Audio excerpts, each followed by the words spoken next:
Проектирование нового здания Национального музыкально-драматического театра начнется в 2021 году, после чего можно уже говорить о сроках строительства. Об этом министр культуры региона Сергей Емельянов рассказал на итоговой коллегии профильного ведомства. Из-за ремонта в здании профсоюзов на улице Бабушкина учреждение культуры осталось без сцены. О планах Минкульта на будущий год. Елена Кононова. Социокультурные центры в Усть-Ухте и Сысольском районе, кинотеатр в Троицко-Печорске, обновленный музей в Ухте, модельная библиотека на Ударе. Это все в Коми открыли буквально на днях. Такое преображение сферы культуры региона наблюдается практически в течение всего года. И это несмотря на пандемию. Так, обновление и статус модельных получили 15 библиотек республики. В поселке Зеленец Сыктывдинского района новоселье отметили совсем недавно. Теперь сюда люди приходят не только за книжками. У нас есть самодеятельные группы, играют на гитарах, может какие-то концерты большие организовывать, типа квартирников. Изменилось все кардинально. Главное, обновление идет по всей территории республики, будь то в городе, райцентре или деревне, а значит и растет посещаемость учреждений культуры. А это одна из важных задач профильного нацпроекта. Поэтому в будущем году модернизация отрасли продолжится. Мы не меняли наших планов на 2021 год, несмотря на то, что есть некоторые изменения в финансировании. Мы все планы развития сохранили.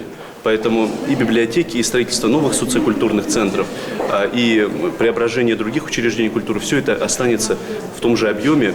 И более того, у нас год столетия, поэтому я не сомневаюсь, что в год столетия еще дополнительно мы что-то будем получать, одерживать какие-то победы конкурсные в течение 2021 года.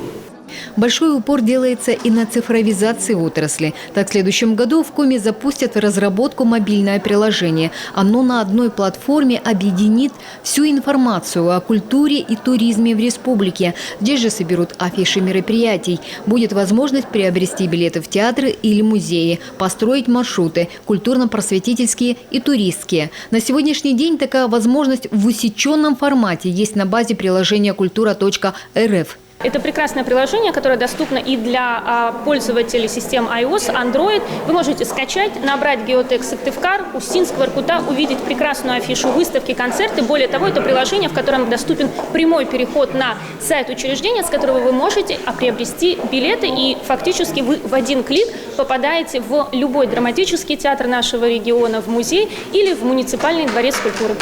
Много и крупных проектов. От Московского пасхального фестиваля Валерия Георгиева, который должен пройти уже в начале года, до Северного культурного форума. Его пришлось перенести на декабрь 2021-го из-за неблагоприятной эпидситуации в стране. Как известно, это масштабное событие собирает большое количество экспертов российских регионов и иностранных специалистов.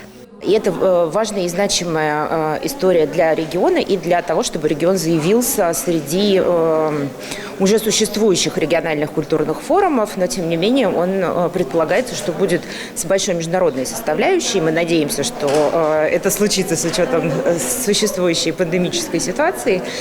Но, тем не менее, планы большие, и он объединит не только российскую повестку, но и международную повестку в том числе. Но на первом месте в программе культуры на 2021 год, конечно же, празднование столетия республики. Отмечать события будут не только в Коми. В 85 субъектах страны проведут интерактивные выставки, посвященные Коми-краю. А в мае в Москве пройдут Дни республики. Елена Кононова, Павел Люлянмин, телеканал Юрган.